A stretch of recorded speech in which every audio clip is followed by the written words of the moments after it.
In the meantime, 3 buses filled with migrant families traveled from Texas to Washington, D.C. on Christmas Eve.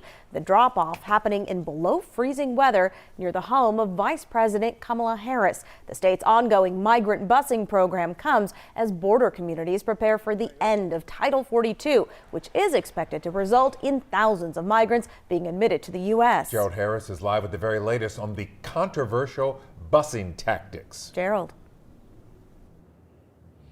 Yeah, it's a controversial and political move that's gaining a lot of attention and criticism as migrants were dropped off on the side of the road, many unprepared for the snow or frigid temperatures, meanwhile, towns on the Texas-Mexico border are also dealing with the migrants.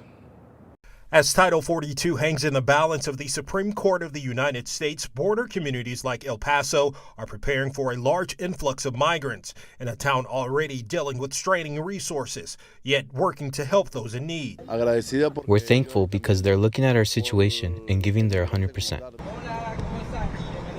For months, migrants in the United States have been bused from Texas to Democratic cities, something some Republican governors have been doing to call attention to the border concerns. Right now, we have a crisis, a huge crisis.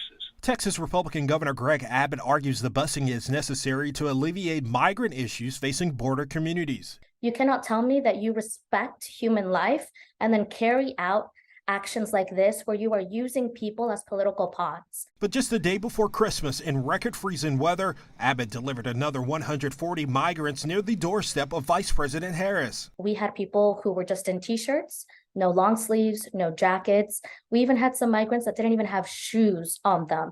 So it really was a horrific night for these people to be just dumped on the side of the road. Claudia was among those who greeted migrants in D.C. It's clear cruelty is the point. She works with migrants to help them find a place to stay after being bused to the U.S. Capitol. We have tried time and time again to collaborate with the Texas governor and have them work with us volunteers and drop off these buses at our respite centers because we are more than willing to help and support border communities. Eddie Rodriguez, a former Border Patrol agent, says the federal government, including President Joe Biden and his administration, must do more to address the crisis at the U.S.-Mexico border. They all have these authorities, and yet not one of them has made any mention of how we're going to address these issues.